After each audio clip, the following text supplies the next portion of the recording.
Hey guys, welcome to another episode of the Creative Collective, Wealth Forged Creatively, with Lance Riggin, my co-host Damon Ponder, Juan Padilla, and Justin Aby are here in the house tonight.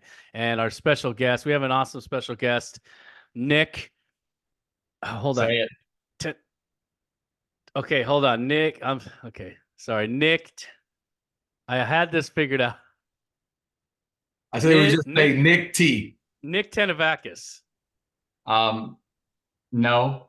Damn. All right, our friend Nick. I'll let him tell you his last name, man. I actually asked him, and I totally butchered it. My apologies. But Nick recently, I believe, put in his notice at his W-2. He's going full time into real estate investing. He's on a rock star team, and we thought it'd be awesome to have Nick on to talk a little bit about his journey and what got him to this point, and why he feels comfortable moving forward at this point. Nick, welcome to the show, brother. Thank you, sir. Yeah, it's been a pretty wild journey. I joined Sub 2 last year, Memorial Day, so 2023. Had no idea what I was getting into.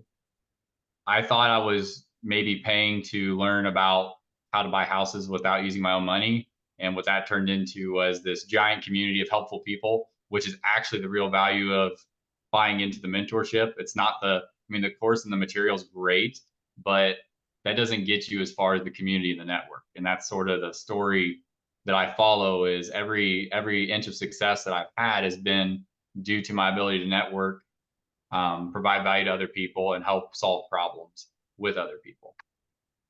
Ooh, that's some gold right there. Help other people. I love that, man. So true. I tell people all the time the mentorship community, right? Pace doesn't like mentorship, but the community is worth 100 times what you pay. The training, I would pay 10K for the trainings alone. And the community is really where it's at. Nick, let's talk about you a little bit. Where are you from and what did you do? What's your previous life look like? So I'm from a little spot on the map called Warsaw, Illinois. I was actually born in Winter Park, Florida, but we moved up here to Illinois when I was the year I was born, so less than a year old. And this is where I was raised. So right out of high school, I went into manufacturing. So all my buddies went off to the military, got jobs, went to college. That last summer was pretty cool until I realized everyone had something to do but me. And so I just went to work. That's the only thing I knew how to do. Did a lot of farm work and things like that. So I was no stranger to physical labor. And at the time, it seemed like that's what I'm supposed to do. So I got into factory. I was just doing manual labor. I guess they saw something in me and offered me a role where I could go to college and get reimbursed for my education. And I told them no one in my family's gone to college. I don't know how to go to college. I don't know what I'm supposed to do. I was a bad student. I mean, I had like a 2.6 GPA in high school. I thought I wasn't smart. I didn't like being told what to do, I guess was my problem. But what I did was I enrolled in college. I took every opportunity at that facility I could. I put in 6 or 7 years there. 6 of those I was going to college, mostly full time. I was doing 12 to 15 credit hours, spring, summer, fall. I worked every shift you can imagine, 12 p.m. to 12 a.m., 6 to 6, 5 to 5. I got my professors to work around my schedule so that I can get my coursework done. And I went to school for project management because I thought in the manufacturing world, that was something that I was really into. I didn't like the repetitiveness of doing the same job over and over. I got put in a leadership role at a pretty young age. I didn't mind that, but what I really liked was capital projects. I like solving problems and processes and putting a team together and training them and creating something that works really well. And I just saw this big opportunity for it, right? So I took it. And there was no guarantee that I was going to get a role with the company as a project manager or anything. We didn't have that position, but we were growing, and I had a vision that I could maybe be that in the future. And that's all I needed was just like a maybe. That's something that I could do. And about the time I finished college, I got engaged. So I was, on that path. And one of my buddies ran into me at a local bar. I never really went out drinking heavy or anything, but we were just, socializing. 21, or I was 25 years old. And he's like, we're hiring at my dad's plant. And, we're looking for a plant manager. I'm like, bro, you got the wrong guy. Like what I do is capital projects. And Hmm. you want me to be in charge of like a whole plant? That doesn't seem like a good idea. He's like, just stop in and talk to him. That's And so the great. next day I was going up by this town to sign some paperwork for the wedding venue. We're booking a vineyard as, a really nice thing. And on the way back, I'm like, let's just give them a call. Like, what's it gonna hurt? I can go in there. Maybe they want to hire me. Maybe they offer me a bunch of money, and maybe I can take that offer back to my easy job and I can get more money. That's just like the basic thoughts. So I call the guy. Yeah, sure, I'll meet you there. I talk to him. We talk about the role and responsibilities. He's like, so how much money do you want? I'm like, wait, so are you offering me a job? He goes, well, it depends. So we kind of negotiated. So I got to talk to my wife because I'm not sure what I want to do. Right. And I ended up talking to her about it. Like, this seems like a really cool opportunity. Like, they want to hire me to go from this, I'm a 25-year-old guy that's in charge of spending a little bit of money in a manufacturing setting for this big billion-dollar company to Hmm. operating a small business that's really close to home. And everyone that I know and love, it's like not a 50-minute drive, which I've been used to commuting and spending all the time commuting. I'm thinking Hmm. I can get closer to home. I can be making more money. I can have this big opportunity to run the plant. And so we came up with some numbers, and they said okay. And I was very much caught off guard. I'm like, oh, this is getting real. So now I'm going to have to make a decision. Am I going to leave my comfort zone and I'm going to take this opportunity, or am I just going to, melt back into the bushes and just do my job and make my, whatever dollars per hour I was making? Hmm. I took the job, switched industries. I was still in manufacturing, but I went from animal nutrition and supplements to um, sand core manufacturing. So I jumped into the foundry industry. I Now, how was long there ago for, was that? so that was 2018. I took that Okay. job. And that's the one you're currently getting out of, right? Yeah, I'm actually, I guess I'll just get to it. I worked there for 2 years, and I was working for the general manager who was actually like reporting to the board of directors. He was overseeing my onboarding and getting me in a position to actually operate the plant. Hmm. He actually left the company about 2 years in. So now I got thrusted to the top of the chart. So now everything's my problem. And to me, it was exciting. It was a big opportunity. Our company was growing. But what I realized was when I got to the top, I finally stopped looking up. It was like not the next job, not the next position. I was there. Hmm. And what I found was it wasn't everything it was cracked up to be. So every problem's mine. Every three-letter agency that's after us for anything is my problem. Every employee is not paid enough. Every problem comes up to the top. And Yeah. anyone that's been in that position knows exactly what I mean. Your job is literally to solve problems and deal with them when no one else Hmm. can. It Right. comes right up to you. And for a while, I thought it was cool, but then we had a big downturn in the economy, and the foundry industry is really dynamic. And we're like this little gear in this big machine that I can't control. And I thought, I'm going to grow the company. We're going to get more Yeah. sales, more customers. The reality is, we're sort of a commodity that we lost 75% of our business last year. Oh, And wow. so recovering from that would mean to rebuild the whole thing. I had to lay off 60 something people that I just recruited. So the whole recruitment process is my life and soul. And Ooh. then to just look at those people and say, I'm sorry, but we're gonna have to let you go. Like, we don't have any work for you. It was really hard. And it just happened to coincide with when I joined Sub 2. I was already having thoughts like maybe this isn't the job for me. I can't handle the pressure. It's just Mm. like I don't see it ending. It's just like a constant grind. I work 50 hours a week. I'm up early. I get home late. And it seemed like imagining doing this for the rest of my life, it didn't make me happy. And I Hmm. never had that realization. And I don't know why, but it's because that's all I've done, right? Is I got up early, I went to work, I get home late, and that's just what I did. But once I got to the top and I got to actually sit back and look at it, it's like, is this really what I want to do for the next Hmm. 30 years? Like, this doesn't get any easier. This is just what it is. Yeah. And I joined sub two. I started exploring other ways to make money.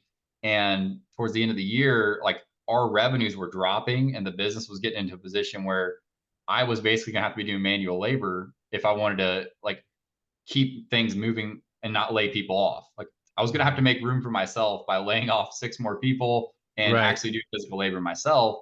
And Mhm. what I saw was an opportunity to make a leap into real estate full time because I don't know how to put this. It's nothing against the company I was working for. It's just like I felt like I maybe was a little overqualified for what they needed.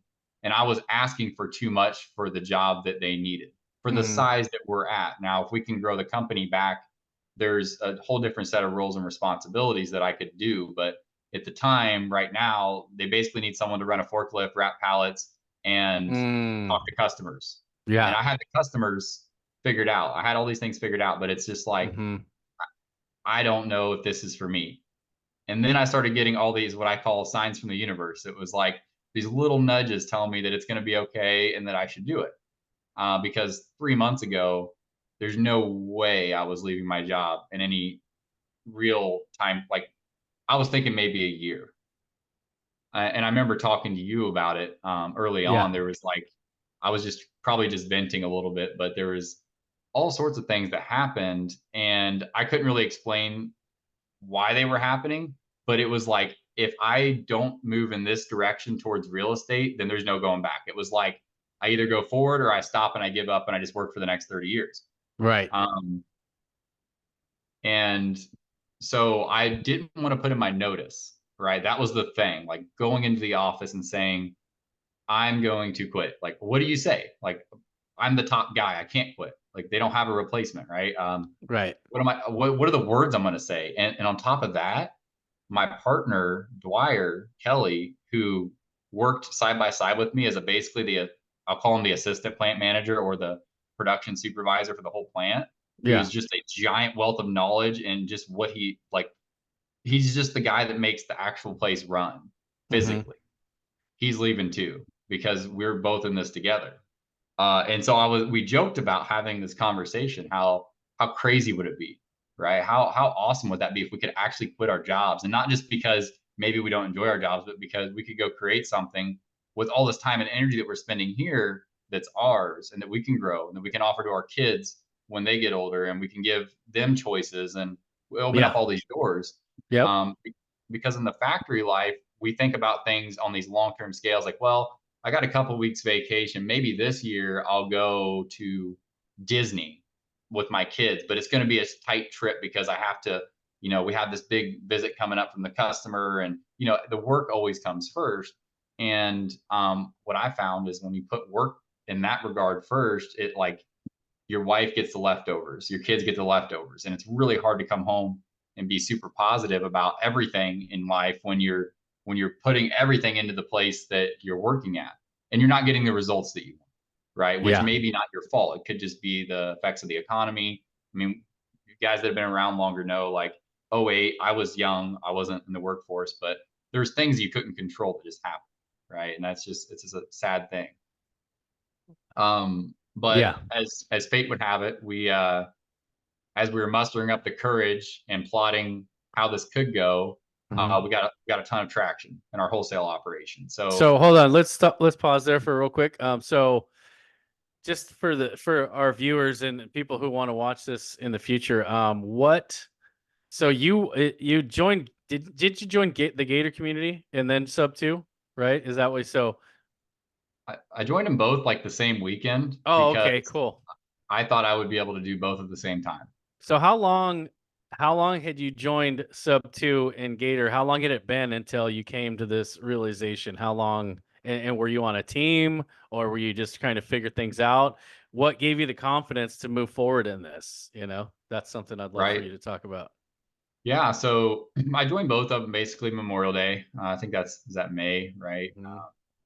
And July, I come to the realization that I was going to need to squat up. And maybe it took me a long time to realize that compared to other people. But Mhm. when I was going through the training videos and all these problems that I was going to like things I was going to need to learn, I was trying to figure out how I could just do it all myself. And I was like, I can't even get a list to call. Like I thought I was going to be, direct to seller visionary, like everybody does when they go through the initial pace funnel. Like I'm going to be Yeah. calling sellers, closing deals. So give me a list to call. And I was like, okay, I'm going to look for a team to work with that'll give me a list to call and help me get better at closing deals. That's what I'll do. I Nice. think it's a pretty common first thought, right? And it was like that day, I get on Facebook, I'm scrolling through sub two. I see a guy named Nick Pedrick or Nicholas Pedrick post. He's looking for an acquisitions manager, somebody to Mhm. help close deals. Talked about what the rules and time requirements were and gave a link to book an interview. I'm like, booked, like, get me on the call with this guy. And a couple days go by, we have our interview, and he gave me some news I didn't really want to hear, which was my job is going to restrict me from being able to do what he needs me to do, which is call on market low equity properties during the day. I'm at work. I can't do it. I can't get into their CRM. I can't manage leads and notes off my phone Mhm. while I'm at work, not consistently anyway. Yeah. And I can't really get online till about 8 p.m. And that's not a good time to Mm. be calling agents. So I was like, really shocked. Like he said that, but he was honest. He was like, "This isn't Yeah. probably going to work for you." I'm like, "So what the hell am I supposed to do?" Like, he's like, "Well, we're looking at. We just had this idea. Again, this is ironic. They just had this idea before I spoke to him about trying to recruit someone to be a bird dog. And anyone that has been through that Avatar series knows you're basically looking for deals and pointing them out and bringing them to the team. Mhm. And we talked about how that could scale and how much I would get paid, and what my roles and responsibilities were. And I was like, dude, I can be on Facebook all day. Like, no one's gonna care if I'm on my phone. I'll just scroll through Facebook. I'm gonna find deals, talk to other wholesalers, and that's what I did. That's how I got started. And I had a weekly meeting. We turned it into a bi-weekly meeting, and I made sure I was always early. I always had questions to ask them. I didn't waste their time, and I was very, eager to learn. So all the problems I had like a whole list.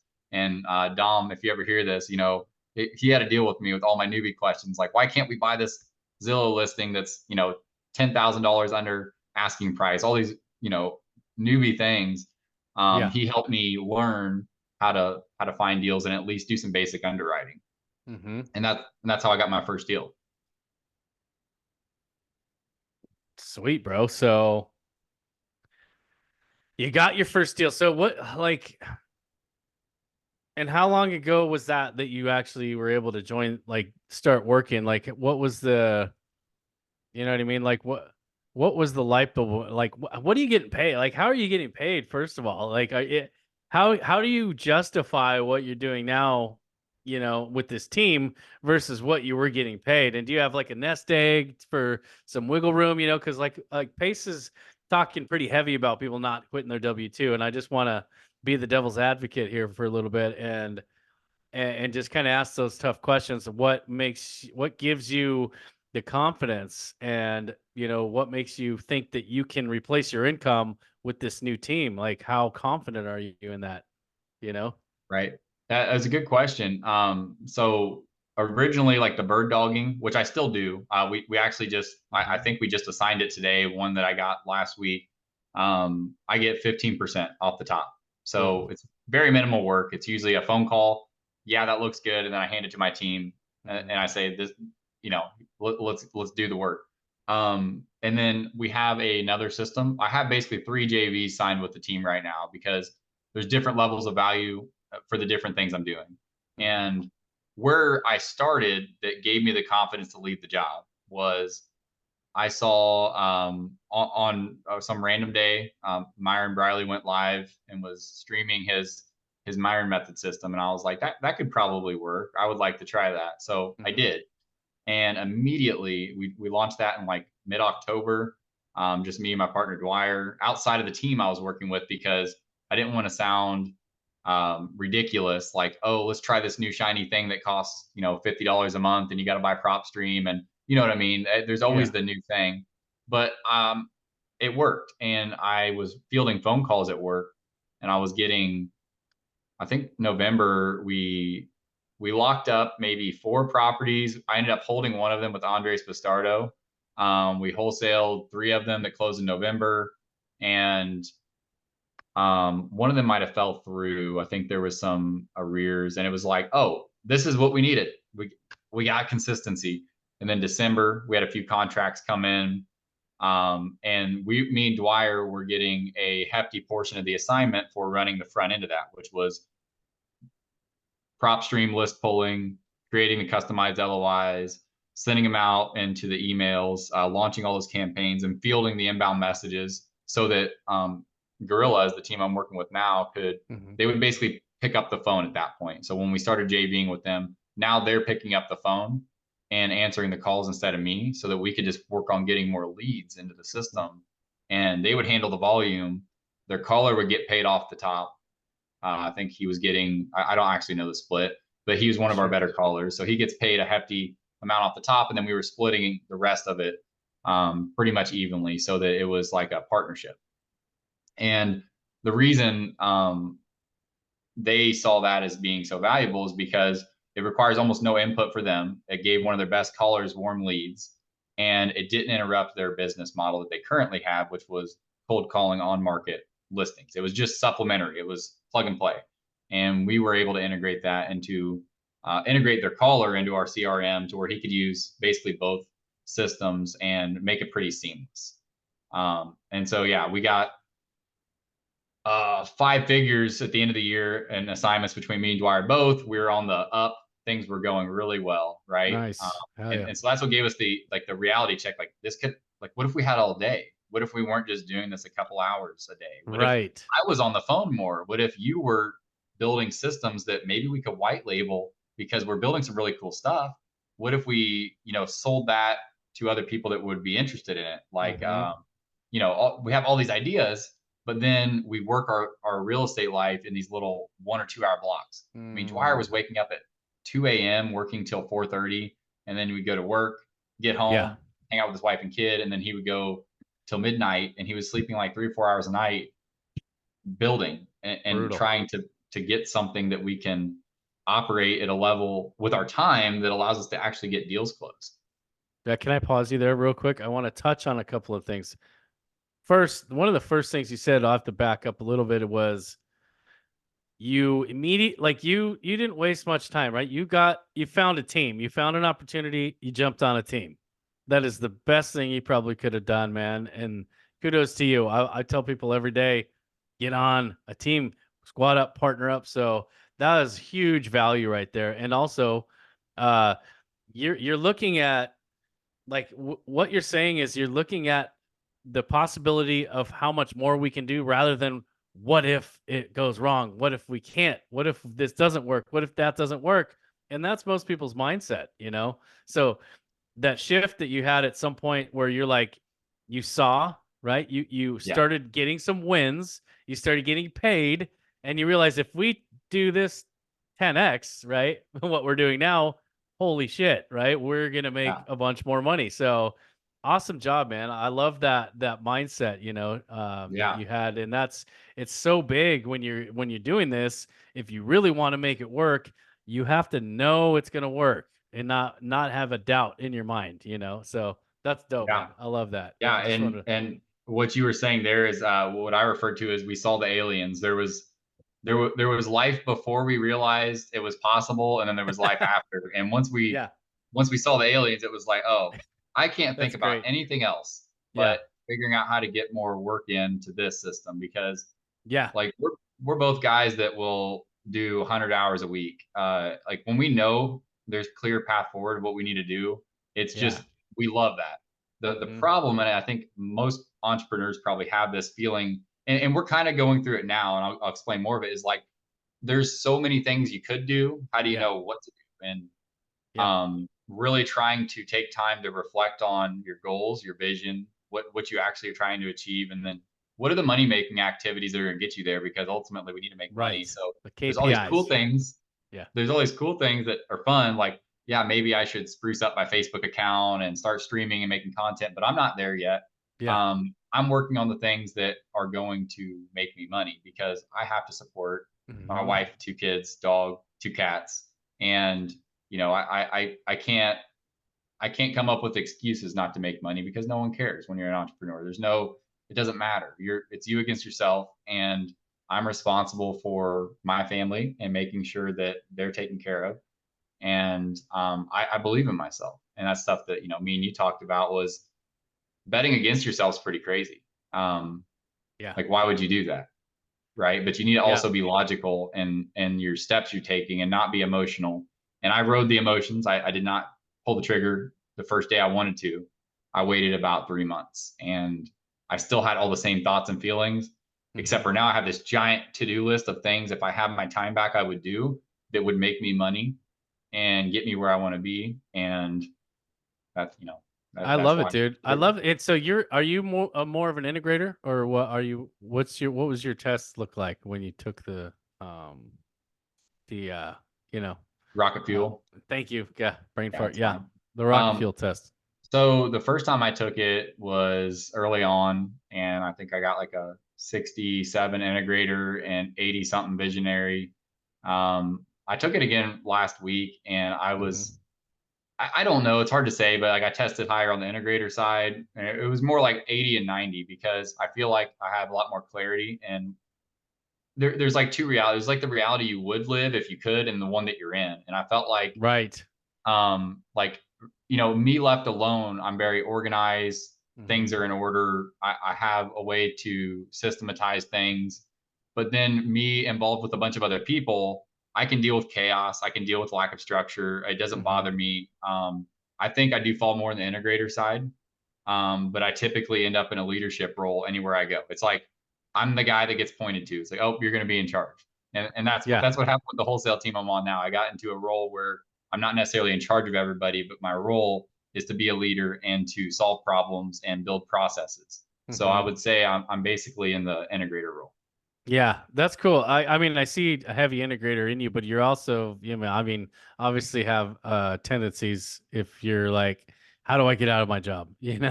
Like I love Right. the fact that you saw that you could build the structure and there was an actual proven method to it, not just chaos and like with me, just making a freaking huge mess and figuring out how to clean it up. And so it is cool, like that that you got into that situation where you could actually have some structure and kind of some things in place. And I know you and I talked a little bit about like because you're so good at like systems, kind of putting things together that the team asked you to kind of manage and oversee the whole thing. That was awesome, man. That Yeah. The just first within thing. a couple months, or how quick did that happen? So once we had the talks in January about me going full time, like I was needing them to give me a strong verbal commitment that they're going to do everything they can to support me if I take the leap, because I essentially have about 6 months of savings before I have to get into a retirement money or something like that. And I Hmm. don't want there to be any miscommunication about what my intentions are. It's like, if I take this leap, I'm going to give you guys everything I have, and we're going to build something great. Yeah. But I can't have there be a every 2 weeks my role's changing type thing. So what are we going to do? What's going to be the best use of the time? And one of the first things that they said was, we want you to be honest with us and give us real feedback, because um, you have this a lot of times where when you and a few people build a business, you sort of start to just agree with each other, right? Yeah. And it's not that it's an echo chamber of, it can be though. You can be like, oh yeah, I like Lance, and Lance says this, so I agree with this. Versus if I was new to the situation, you insert me, I may just be like, that is ridiculous. Why are you doing that? And then Hmm. everyone's like, wait, what? Why is that ridiculous? And so that was kind of what they wanted me to do, was to just be really objective, come through and start looking at the processes and like put the stuff together, because we have so Hmm. much talent.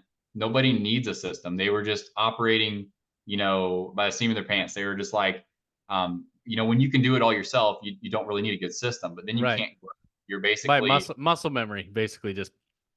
yeah, yeah. And, that's where they were at. Hmm. But, so yeah, when I came in, the first, I guess I don't know if we want to jump forward to that point yet, but where I think we left off was towards the end of the year. We got a lot of traction. Yeah. I was providing lead gen Hmm. essentially into their system. And then January, we got to the point where we had an agreement, basically making me a partner on every deal that the team's going to do because they want me to be in a role where I can help operate the company and grow it. So once we had that agreement in writing and verbally, like thought out to the nth degree, Yeah. I put in my notice at work, and I think it was January. I feel like I was going to remember the date. It was the end of January. Um, Put it in a your few days. calendar so you remember. Yeah, I try not to think about it anymore because it's in the past. And the reason I wasn't sure if they were going to fire me like immediately, just say go. So Yeah. I had to be ready, right? And that's Yeah. why if I felt that they could be reasonable, I may have told them sooner. But when I thought Mhm. about it, the problem is I know because people have told me, and I was the plant manager, I just say bye. Like once an employee says, hey, I'm going to be leaving, if they're an operator, almost no situation is it beneficial for us as a company to Yeah. leave them there because they're going to do Right. poor quality work. They're going to be smoking in the bathrooms. They're going You're to gonna be, poison the rest of yeah. the crew. Yeah. Now, if there were situations where that happened, and I let them stay because they were really respectable and it made Mhm. sense. It wasn't. It's something I had to use discretion on. But I was thinking if I was the owners, I would get rid of Nick as soon as I could because what if he starts spewing negativity and Right. he's in charge of these people? They admire him, they like him. Maybe not Yeah. admire. That's a bad word. But you know what I mean? They look up to me. I'm someone that Yeah. they follow, and if I start saying bad things, that Hmm. could be really bad. So Yeah. when I put in the notice, it was like the hardest thing. You can imagine me and Dwyer. I have like tunnel vision. I'm walking into the office. I sit down and I'm like, I got to talk to you. The owner of the company, and he's like, "What's up, Doc?" And I'm like, I don't think I want to do this anymore. And he goes, "Oh, you're just having a bad day, blah blah blah." And I'll let him say what he had to say. And I just explained, like, this isn't about your company. It's about what I have passion for. And I Hmm. didn't take any digs at the company. It was just like, Nice. I have to go do this. I'm not giving your business the time and attention it needs. I'm not going to be able to because I can't stop thinking about what I want to do in real estate. Yeah. And uh, that's where I'm at. Like, you got to find a replacement. And here's what I would do if I was you. Like, I would move this person up, do this, this, and this, Nice. and then we talked for maybe 30 minutes, and then he told me I was, I'll see you Monday. I think it was on a Friday, and I made it 4 weeks, and I think it was so not last week, but the week before they called me over there about lunchtime and they said they don't need me anymore. Said you can go. And I was like, really? I'm free? Like, yeah. I'm like, sweet. And I think they were a little like because they had the whole round table thing. All the guys that were buddies, right? They don't have to be super formal, but everybody, Yeah. the body language and the energy was really like tight. Like everyone was like, you can, Friday is gonna be your last day. And I was like, oh my god, this is amazing, guys. Like I'm so ready to go take the leap. I appreciate everything you did. This is on a Wednesday. I'm like, I'm probably not going to come in tomorrow. So I'll be in Friday to turn in all my stuff. So I kind of like skipped my last day, but I was like, what's the point? Nice. What's the point in going in? Like, I mean, you guys don't need me. Like, if you need me, call me. But Yes. yeah, so That's I came amazing, in. man. I had a company truck and a lot of benefits and health insurance and all that, Yeah. and it's all gone now. It's gone. So Yeah. I'm officially in the deep end. Welcome to the big boys league, buddy. So, it's crazy. I just went to a weekend and I want to invite Justin or Juan or Damon to come up. But I just went to this Money is Mastermind with Andrew Cordell, right? And it was amazing, dude. One of the things he was talking about was how they went from they as far as like big corporations went from pensions that was a catastrophe for them, right? They didn't plan on people staying for the 30 years and actually matching. They didn't think that was going to actually happen, and it did, and it bankrupted some large companies. So they switched it, and they brought in the 401ks, and they brought in the benefits and all this stuff. It's like dangling the carrot right in front of people's faces to keep them from doing what you did, right? Oh, it's a safety net. It's like, oh, I got all these benefits, I got all this stuff. Why would I pursue my dreams when I'm comfortable here? Right. And that's the lie I think that a lot of people believe, right? And I love the fact that you were just like, nah, Like it grabbed you. Like real estate, this whole community is really what it was. Not just real estate; it was the community that we're in, right? It would just kind of grabbed a hold of you, and you were like, "Whoa!" Like the power Yeah. here and the possibilities here are endless. And so I love that you were able to just kind of really see the vision, catch the vision, and that flame lit in you, bro. Like that flame lit in me like 20 years ago, when my first multi-level marketing business. But it took multiple businesses, to get to where I'm at now. But it's amazing to see it. And I love to be able to talk to people like you who actually said, you know what? Corporate Yeah. America, I'm doing this. I don't need you. I know I'm going to do it. It's, 80% of the battle is right here in your mind, The, dude. So yeah. The best part is when they ask you what you're going to do, and they're like, "Who are you going to work for?" And it's like, "Well, I'm not working for anybody. I'm kind of, I'm basically like a contractor." In these partnerships, it's not like I'm an employee. And they're like, "Well, but are you going to be a broker?" It's like, no. But that's anyone knows is like real estate agent or broker, and they don't even really know what that means. And I they were like, "But interest rates are going to go up, Nick. Like, what are you going to do when interest?" I'm like, trust me, you hired me to run your plant. Like, do you yeah, think that I'm making it's a funny. whimsical decision? I've thought this through, and Yeah. I haven't been able to explain to anyone that it's local. Like, no one, like, after a few seconds, they kind of glaze over and they're just like, yeah, I don't know. My wife has listened to me talk about it a bunch. She Yeah. might be able to recite some of it, but no one gets it, and that's People fine. I think don't you're need them to crazy. know. They think you're crazy. You're nuts. They You're gonna actually, fail. You're not gonna yeah. make it. Like there's no way. My my partner Dwyer actually his family was like, they're worried about him still. Like, they're like, "What are you doing? You left your job?" And I'm like, "Do you Yeah. need me to come down there and have an intervention with them? I'll Right. get your family in I sub love two. it. I will close them. They will be joining sub two by the end of my." That's great, And dude. you know, Yeah. That's amazing. Justin, did you want to come on? Justin actually, Justin, I wanted to have Justin come on because he's got some stuff, some relatable, I'm sure that he wants to talk about. Yeah, thanks, Lance. I appreciate you having me Oh, on wait, here. hold on. Can Was you it? hear me? Wait, yeah, Oh, hold wrong on. Justin. I'm Sorry. sorry, Justin. Yeah, you can come on if you want. I was talking about Justin the AV. Sorry, bro. Oh man. You can come up after. Let's let Justin AB come up, and then you can hop up if you have any questions. All right, bro. Yeah, I went through a similar situation recently. Long-time W-2 employee, and I think there's a huge fear of the unknown when you take the leap, right? What is my business going to work out? Am I going to be doing the right thing for my family, so on and so forth? And I think, like Lance says, it's a lot of the mindset. It's just getting out of that fear, right? And it sounds like through analytical thinking and some of the work that you did ahead of time to put yourself into that position, you're able to sort of circumvent that fear of the unknown. I'm sure you're still at a point where, like, I'm striving for the next thing, this and that. But where are you planning on, what do you aspire to from here? yeah. So you're definitely right. I'm not in a position where I can say, guys, I'm doing $10,000 a month every month, and I work 2 hours a day. Right now, we're working really hard to build something that is stable, and we'll be consistently doing deals every month. And my income fluctuates, so there is no certainty. I may not make it, guys, but I'm not going to stop. Like, I have levels of things I will do before I go back to work for a factory.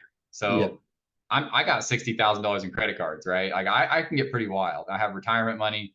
I don't think I'll need that. But to answer what you were saying, I what were you? I forget what the last thing you said I was was. just saying, like, what do you aspire to from here? Like, what's your Right. ultimate plan, So long-term goal?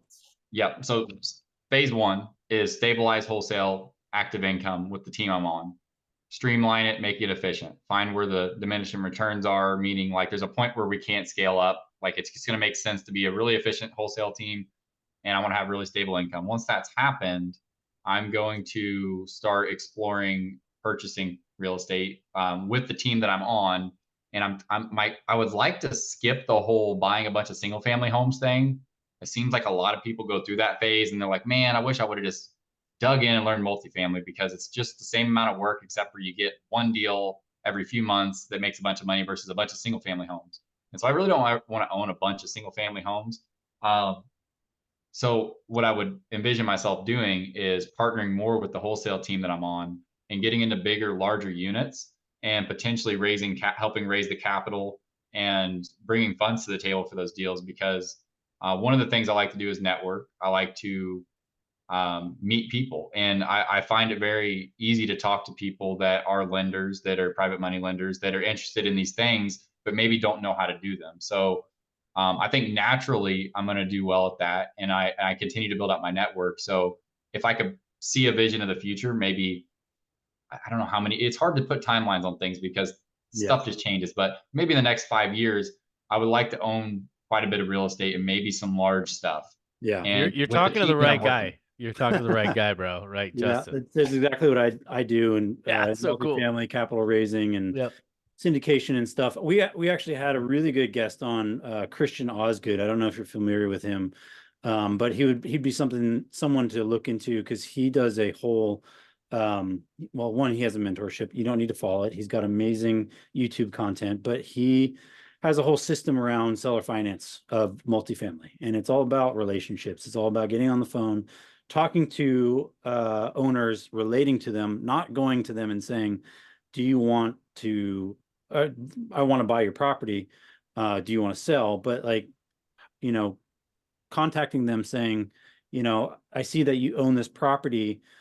I'm interested in how you got to this point and whether you can, because I'm new to multifamily or new to this market or I'm new to whatever, can you bestow some knowledge on me and just keep it succinct, and then try to follow up, especially if they're in your market, to follow up with them and have, a meeting for coffee without an agenda necessarily to buy their properties, just getting to know them and getting them to trust you.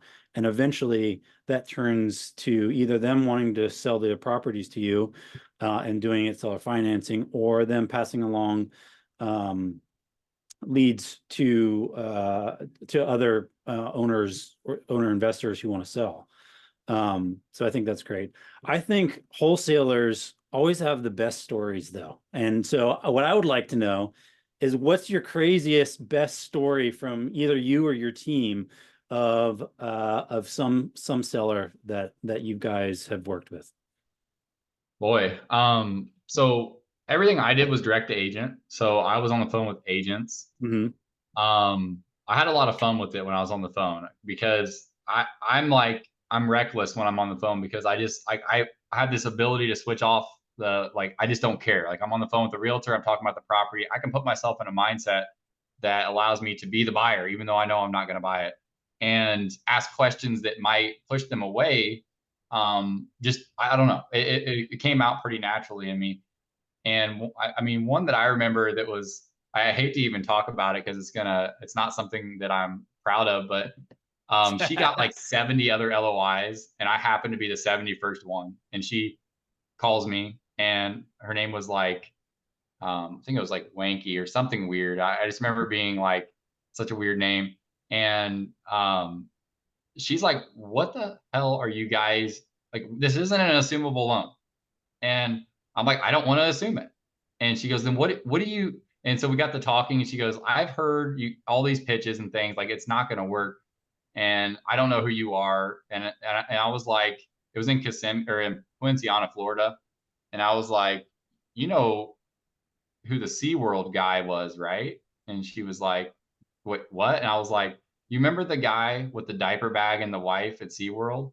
And he didn't have the diaper bag and the mime stopped and gave him the bag back and everyone laughed and it was like all over the internet. And she goes, yeah, actually I saw it. Like, that was me. I'm a real person. See, case in point. I was like, I'm actually a father. I actually have kids that I'm trying to feed. And the way I do that is through buying real estate. And I don't have to buy this house. I'm just trying to give you an option that gets you your commission and gives them cash to walk away. It's like, if they sell traditionally, they're not going to walk away with anything. And so it was like, I don't know, I just found this common denominator where I could tell a story that basically bashed myself, because if she actually looked at it, the comments in that video, I just got tore up about being like, just the worst guy ever. But it was like, I found a way to, like, commonly like that, I would try to find something that's so out of the norm that it breaks the frame, and then we could reconnect and just be a person. Like I would tell people all the time, this is what I do to feed my kids. That's why you should do the business with me, or something like that. As far as direct to seller goes, those have been the easiest ones. Usually the sellers got, like, we have one where the seller got rid of the realtor for us because she thought it was a scam, and he walked away with money. He was negative $70,000. He was upside down in Pensacola. And we actually assigned that one for 12K. But the realtor was trying to do a short sale, mess up his VA entitlements. It's crazy, right? And so I don't have any super wild stories with sellers yet, but like, the reason I really want to be involved in wholesale was I felt like it was a place where I got to be a part of the whole ecosystem. And it's probably one of the hardest places to operate consistently. I don't know if that's true. It just feels like there's so many pieces that have to work all the time to do what we're doing. I've just got to learn so much. And now that I know that stuff, I never have to learn it again. It's just there. I could start from scratch. And I think what I'd love to do is be in a position where I know if I had to start from scratch, all I need is like a cell phone and a list, and I can make money. And that's where I would feel comfortable, right? And I'm pretty much there. But there's a lot more that goes into it, obviously. Awesome. So I have a Great. question. Yes. Yeah. So, hey, man, nice to meet you. So I'm kind of like the other half, or other, I guess the other four in here. But anyways, yeah. So I've been investing for a while, and I always say, for those that do wholesaling, much like Juan, he's got a wholesaling company. I always feel like wholesaling is somewhat of a hamster wheel. Not saying anything bad about wholesaling at all, because there's a necessity for it in the market. I mean, I've done wholesaling. I'm also a real estate agent. I own property. I do sub two. I do the whole gamut, right? I'm one of those agents that you call that actually knows what he's talking about when you call him. And I don't mind working with the guys that want to do sub two and like creative deals. But as I look to the market, right, it's a very real thing. This market is changing. It is changing, as it always does. And I think people, especially investors, you've got to look at pivoting ahead of time before you get there. And one of the questions that I had for Juan is, some of these wholesale companies that are starting out now, right? Right now, the money is easy. Right now, the money is flowing in. But the wholesale market is going to start to change. It is going to get more difficult. And some of the newer established, I think, wholesalers are going to struggle a bit. And so I kind of wonder, like, what your ideas are on how you guys intend to pivot, right? Like, looking towards the future.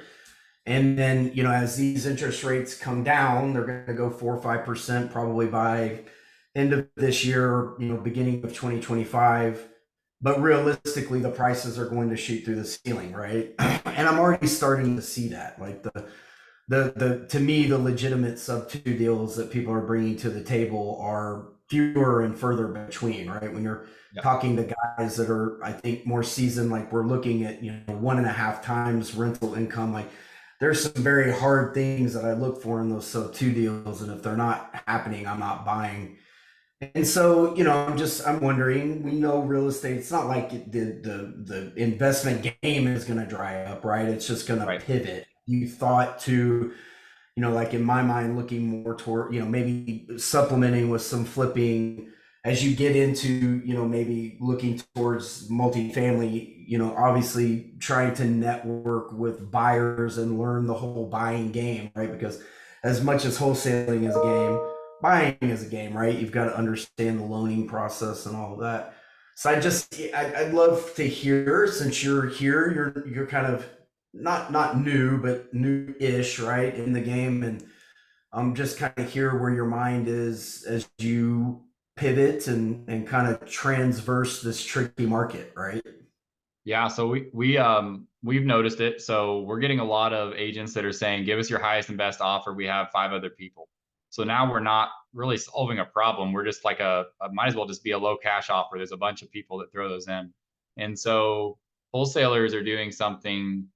It depends on how good your buyers are, right? So some of them are upping the purchase price a ridiculous amount. We'll see properties we could have contracted. We told them our numbers and they said, well, we got a higher offer, we're taking it. Okay.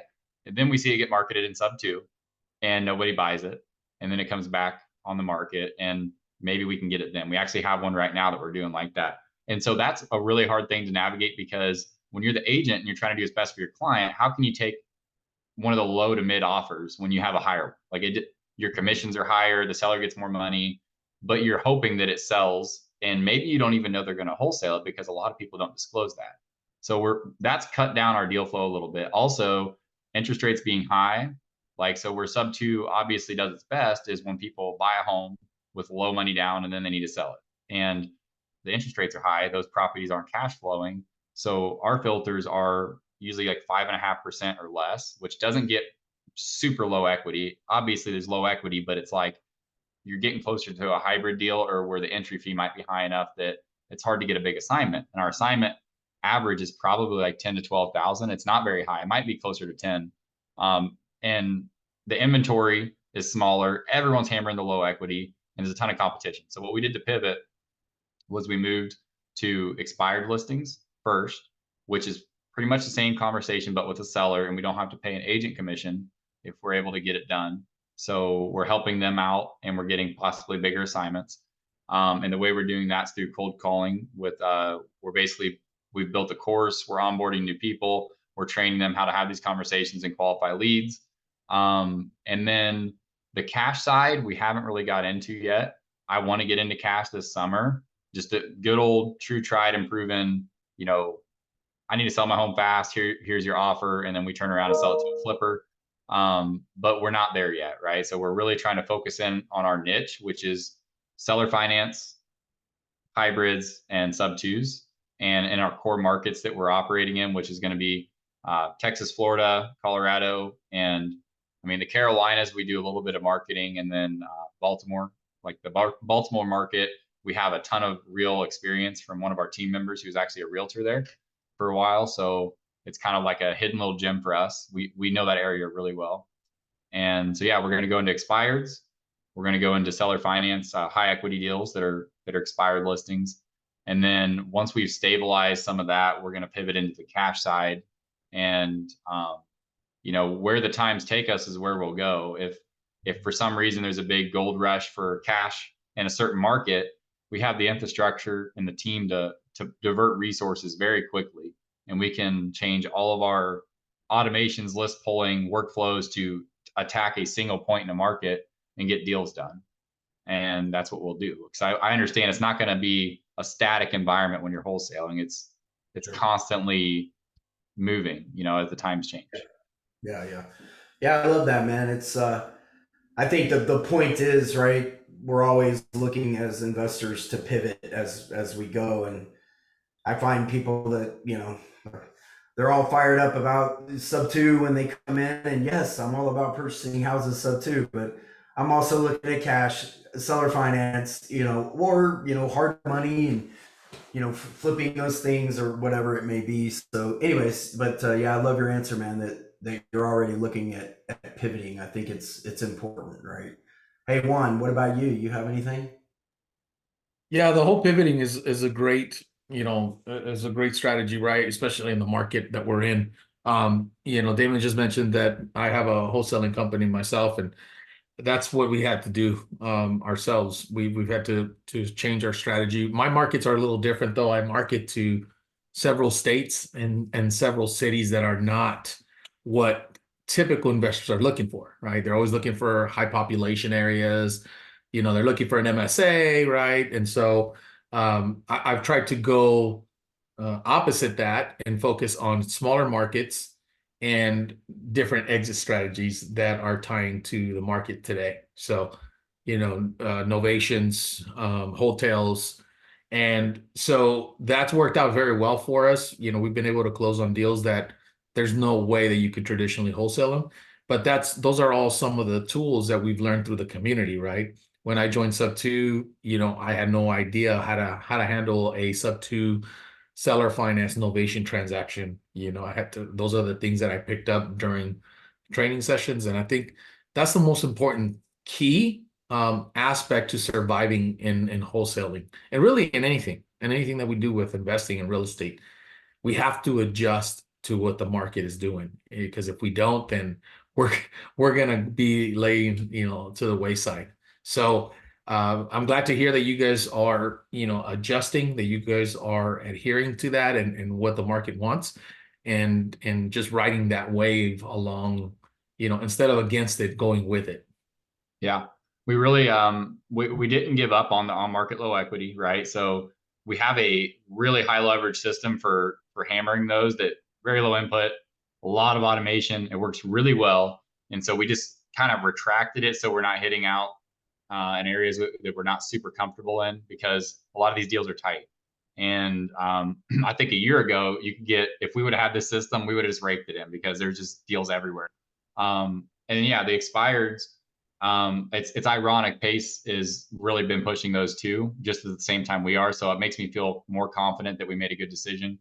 And the model I want to get back to is cold calling, because it's not the sexiest thing. No one wants to do it, but we actually have all the knowledge to do it. We just don't have the time. And there's a ton of people in the community, like myself when I first joined, that just wish they had somebody to show them what to do, give them some tasks, work 10 hours a week, and get it done so they can learn and level up. And we've just created this structure where people come in as lead managers, is what we're calling them, and they basically get equipped to the brim with everything they need to operate on our team and call these listings. And they get 10% of the assignment, but all they do is qualify. They basically get the appointment booked with one of our acquisition specialists, and once they're ready to start doing the closing themselves, they do it, and then they get 25%. And we provide them all of our tools, knowledge, and resources so that they can crush it. And if they want to go out on their own, they're more than welcome to. That's fine. They can terminate the agreement. They can go out and they can copy our system, and we'll do the disposition for them if they want. We do daily huddles. We're really big on culture. We have to have a strong culture, because cold calling is not something that you can do all day and be super happy. So we put a lot of effort into mindset. We do sales teams. We do role play every single day, and we make ourselves more than available, because our lead managers are the tip of our spear. They're frontline people that are communicating, representing us, and so we pour everything we can into them so that we can touch more of these expired listings and get them qualified. And then we have a few people that are solid closers, right? And they come in and they help them out and they train them. And then we grow as a team. And what I think we can get out of the cold calling is just more consistency. We're not like VAs. These aren't people that are just, yep, they want to sell. Here you go, closer. They're actually qualifying them. They're making a connection with them, and that's all they have to do. They don't have to know sub 2. And I have my cousin that's doing it, that's not in sub 2, and you just have to understand that you're trying to help them. And if you can have that conversation and build a relationship, they're going to want to work with us, and we can likely solve their problem if they do need to sell. And that may just be referring it to an agent. We do that too, if it needs to get relisted. So I feel really good about it. Since I've been full time, that's what I've been doing. I've been building this with the team. So, getting the Slack channel, building all the infrastructure, putting the course together, creating a funnel for onboarding people. So we don't have to just physically, personally train every single person. We're putting them through a bunch of coursework that we built specific to our process, that goes over our vision, our mission statement, our values, what we expect out of them, so that those upfront agreements are set. And there's no way that we're going to waste our time with someone that doesn't want to work with us. And then we're going to give back to them so much. By the time they're with us for a couple of weeks, like, we want to create that atmosphere that everybody wants to work with us, but we have limited positions. That's what we want. We don't want to just be taking anybody that can call for a couple hours. We want commitment from both sides, and then we will provide for them. Awesome. That's amazing. That is amazing, dude. Thank you so much for sharing. Is my mic on? Okay. Yeah. All right, good. Cool. Let's see. Does anyone have any questions? Anyone have any questions? Raise your virtual hand, damn it. No. You want to give the other Justin a moment? Justin, did you want to hop on, bro? Justin and I got to hang out at the Money Mastermind last weekend a bit. Yeah, man. I appreciate you having me on here. That's cool. But yeah, man, I when you were talking about the money is mastermind deal, man, like it blew my mind, as far as what was, possible, and being a small business owner, because I run a welding construction business, and I was talking to Lance about this too, and just kind of trying to do more with the real estate. And I've been involved with Sub 2 for about a year now and stuff, but just anyways, as far as the money is mastermind, um, just getting just knowing that, like, as a small business owner, we're getting stuck in almost the rat race for the small business owner, just like the W-2 worker. And basically, if I'm making 100K, I got to go to zero every year. I got to spend that 100K, so you're really not getting anywhere. Yeah, you might obtain some assets and stuff like that, but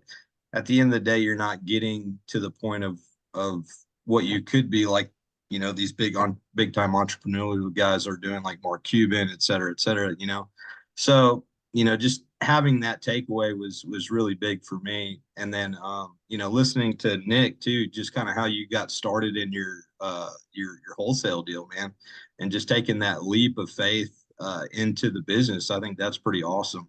And which I'm kind of at the same spot. Like, even though, yeah, I'm working for myself, it's still almost like a comfort zone for me to leave that and go do the other thing. We're making the time to really focus in on the real estate side of things, So I'm like stuck over here at the comfort area, again, even though I'm working for myself and I'm making decent money, but I'm not doing what I really, really want to do.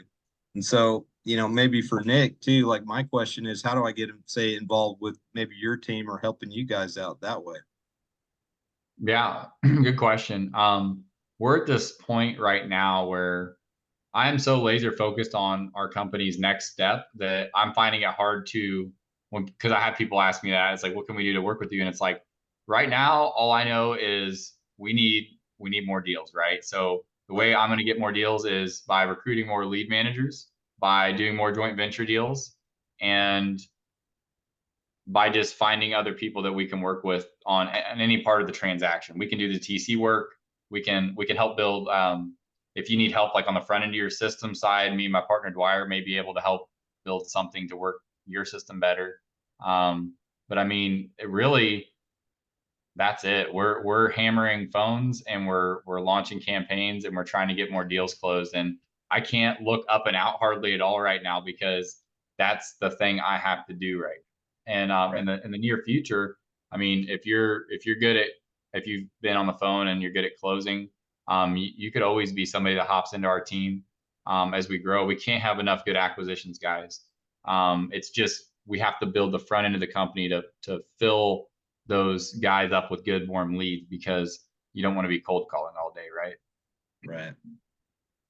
Yeah. Hey Awesome. Justin, so I got another maybe addition to this. I found in what you were saying, because I'm always about playing to your strengths, right? You said that you're a small business owner. We also do that too, right? We in this group, there's guys in here that buy small businesses. We do mergers and acquisitions for businesses between $1 million and $10 million, right? So, and funny enough, like, you're in a few of us guys buy box, right? So, having said that, with the small business that you own, I find that a lot of guys that are in that business, right, they get tired, they get burnt out, they want to go on to the next thing.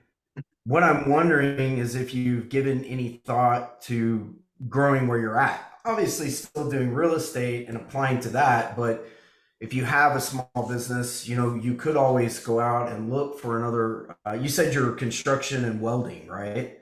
Yes, sir.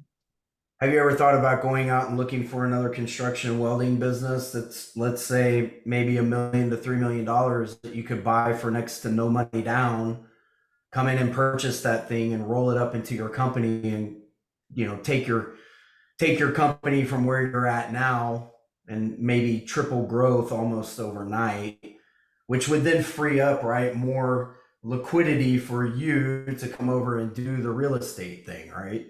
Right.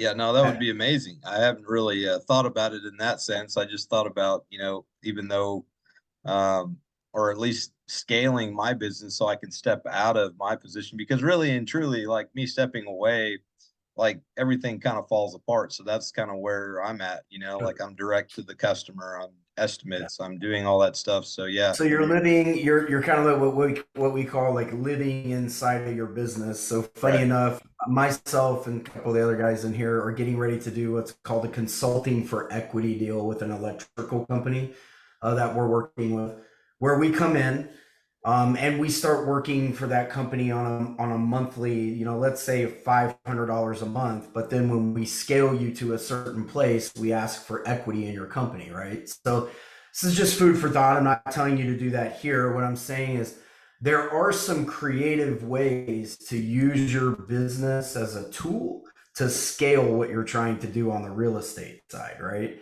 Again, it's about networking and finding the right people. But if you wanted to talk about that offline, I could either help you myself or I could point you in the direction of some very much more knowledgeable guys in this space than me, dependent upon where you're at. We have a great network of people that we work with right there. So the key would be is for guys like you, we gotta figure out, right, like how do we pull you out of your business and get your business firing on cylinders without you, 8 cylinders without you inside of it. So then that frees you up to come over to a guy like Nick, right, and be able to say, hey, I'm going to give you my full time, my full effort, right? Because I think it's almost the same problem, if I'm not wrong, Nick, that you ran into initially, right? Where, hey, I'm working, I only get in at 8 o'clock. How in the world am I going to give all day to this thing when I have this other thing that I have to do, right? So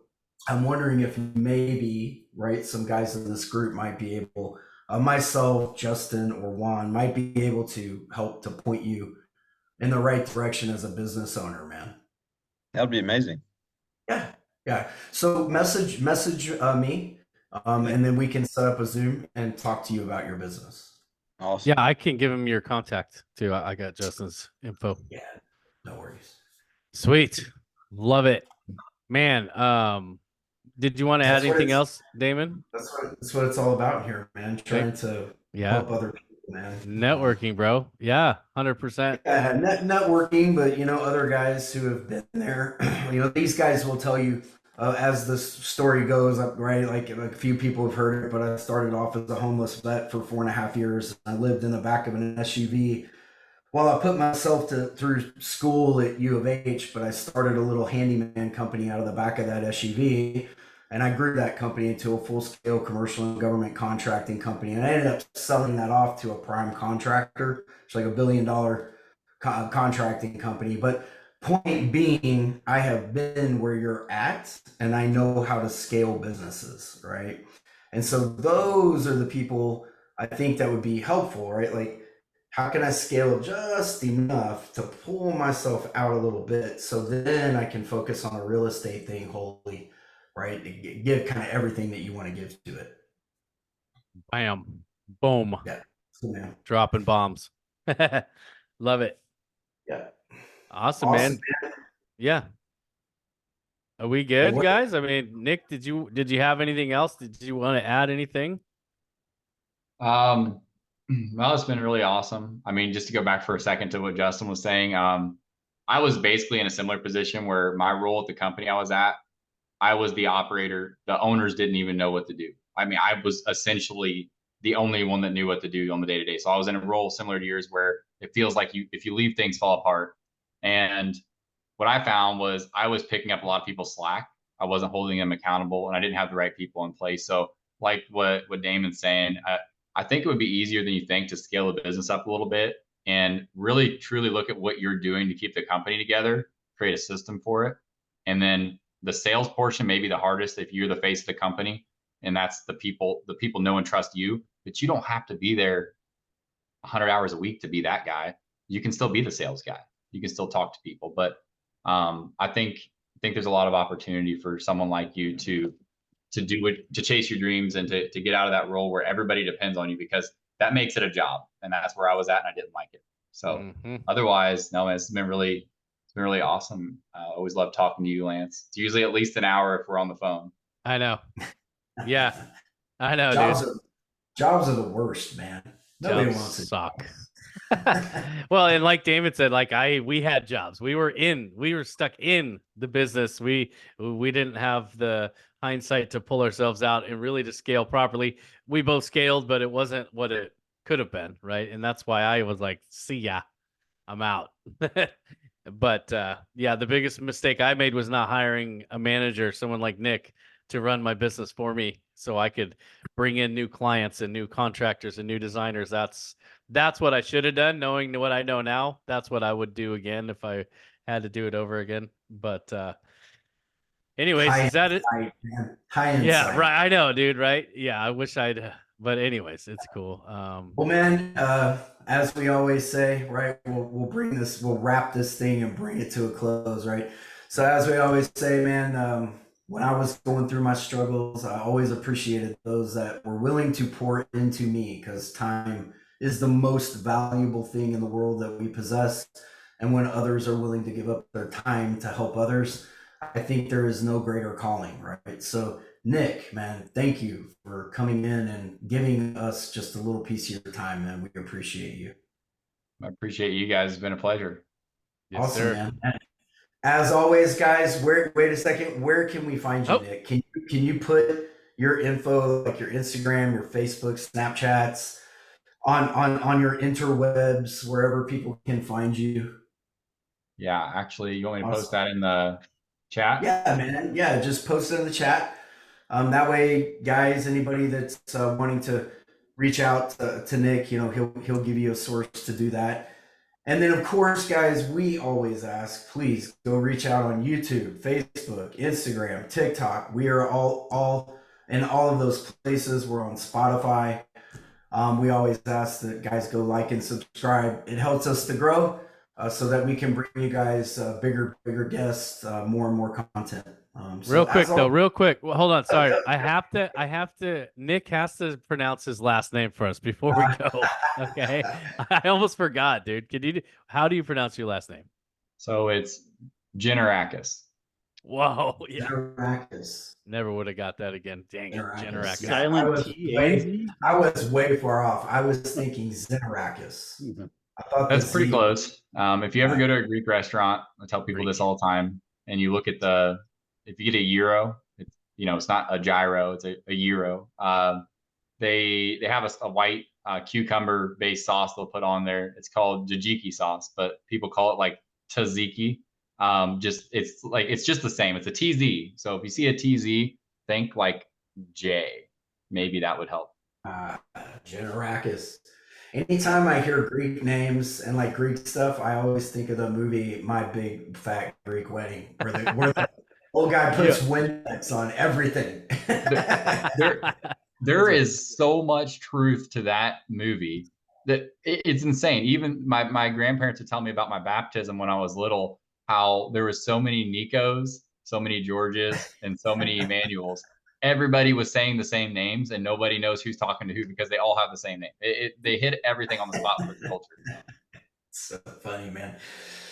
Awesome, man. Well, we appreciate you, Nick, once again. Appreciate all you guys for showing up, and thank you. We'll see you all again next week. All right, guys. See ya. All right.